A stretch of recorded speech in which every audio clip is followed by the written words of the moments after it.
एक भारतीय high school. School कम और जेल ज्यादा लगता था। देखते हैं इस मजेदार और उथल-पुथल से भरी दुनिया को जरा करीब से।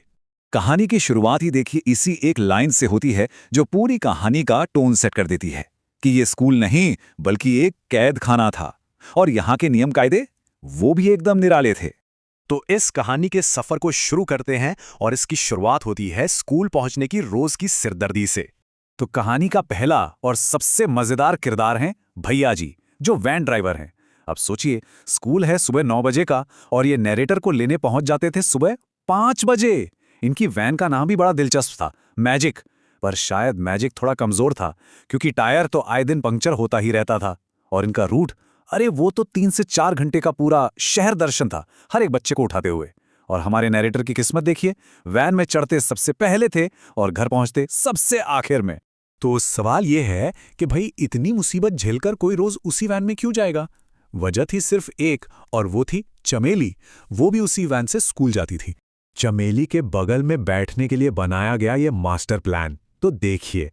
प्लान ये था कि सबसे पहले खाली वैन में चढ़ जाओ, अपने बगल वाली सीट पर बस्ता रख दो और फिर गहरी नींद में सोने का नाटक करो। क्योंकि चमेली हमेशा आखिर में आती थी तो उसके लिए कोई और सीट बचती ही नहीं थी। और बस सही मौके पर जागने का नाटक करो और ऐसे सीट ऑफर करो जैसे कोई बहुत बड़ा एहसान कर रहे हो।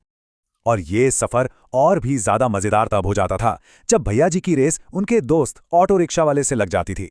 दोनों गाड़ियां बच्चों से खचाखच भरी होती थीं, लेकिन सड़क पर रेस लगाना तो जरूरी था। नतीजा, ऑटो वाला रेस के चक्कर में अपने सारे बच्चे सड़क पर गिरा देता था और भैया जी को ही उन्हें अपनी वैन में भरना पड़ता था। खैर, ये तो हुई रास्ते की बात। अब सफर से आगे बढ़कर मंजिल पर पहुंचते हैं, जहां स्कूल की सबसे खतरनाक शख्सियत हमारा इंतजार कर रही है। तो अब आते हैं स्कूल की असली वार्डन पर, जिसका नाम था डॉन। जी हां, डॉन। अब डॉन का हुलिया भी बड़ा मजेदार था। कद में छोटी, पेट बाहर, और कहते हैं कि वक्त के साथ साथ उसकी हाइट घटती जा रही थी। इतना ही नहीं, वो अपनी कार भी खड़े होकर चलाती थी। क्यों? अरे क्योंकि बैठकर उसे डैशबोर्ड के ऊपर से सड़क ही नहीं दिखती थी। और सबसे खतरनाक अफवाह कि स्कूल की छत पर उसका एक स्नाइपर का अड्डा है। ये नंबर ये दिखाता है कि डॉन रोज स्कूल आते वक्त कितने कुत्तों को अपनी गाड़ी के नीचे कुचल देती थी। जी हां, 2 से 4। तो ड्राइविंग का अंदाजा लगाया जा सकता है। चलिए, अब स्कूल के अंदर कदम रखते हैं और वहां चलने वाली उस अनोखी इकोनॉमी को समझते हैं जो पूरी तरह से पेन पर आधारित थी। इस स्कूल में पेन सिर्फ लिखने की चीज नहीं थी, वो यहाँ की ऑफिशियल करेंसी थी। जिसके पास जितना महंगा पेन, वो उतना ही बड़ा आदमी। पेनों से लेन देन होता था, स्टेटस तय होता था, और यहां तक कि सट्टेबाजी भी होती थी। यहां पेनों का एक पूरा क्लास सिस्टम था। 3 रुपए वाला यूज एंड थ्रो पेन रखने वाले सबसे गरीब माने जाते थे। 5 रुपए वाले जिफी जेल पेन वाले आम जनता थे। और जिनके पास ट्राइमैक्स होता था, भाई वो तो स्कूल के राजा महाराजा समझे जाते थे। और सोचिए, जब एक ट्राइमैक्स पेन चोरी हो गया तो क्या हुआ होगा? पूरे स्कूल में हड़कंप मच गया। एक तरह से लॉकडाउन लग गया। हर बच्चे का बैग चेक हुआ। मतलब स्कूल के लिए ये सदी का सबसे बड़ा अपराध था। प्रशासन के बाद अब बारी आती है यहाँ के महान शिक्षकों की, जो स्टूडेंट से कुछ कम अजीब नहीं थे। तो सबसे पहले मिलते हैं अंग्रेजी के टीचर छोटा भीम से। ये नाम उनके छोटे कद की वजह से पड़ा था। इनका मेन शौक था लड़कों की पिटाई करना, और उसके लिए भी इन्हें उछलकर मुक्का मारना पड़ता था। वहीं लड़कियों के साथ इनका बर्ताव बड़ा ही अजीब और डरावना था। और पढ़ाने का स्टाइल, वो इंग्लिश को इंग्लिश में ही ट्रांसलेट कर देते थे।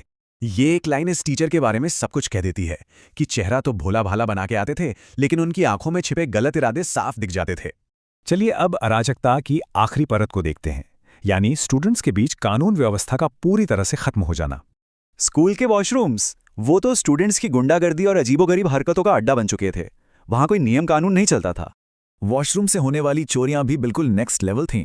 लाइट के बल्ब और पानी के नल तो चलो आम बात है, लेकिन स्टूडेंट्स मछली के शेप वाले साबुन और फिनाइल की गोलियां तक चुरा लेते थे। और मजे की बात तो यह है कि वो उन फिनाइल की गोलियों को मिंट समझकर खा भी जाते थे। इस पूरी अराजकता के पीछे सोच भी बड़ी अजीब थी। स्टूडेंट्स को लगता था कि फीस देकर उन्होंने स्कूल खरीद लिया है, प्रिंसिपल की कोई इज्जत नहीं, और स्कूल की प्रॉपर्टी को तोड़ना फोड़ना तो जैसे उनका जन्मसिद्ध अधिकार हो। तो ये सब जानने के बाद एक सवाल मन में जरूर आता है, क्या ये वाकई में सीखने की कोई जगह थी, या फिर ये बस जिंदा रहने की एक ट्रेनिंग थी? एक ऐसा सबक जहां हर कोई बस दिन काटने के जुगाड़ में लगा था।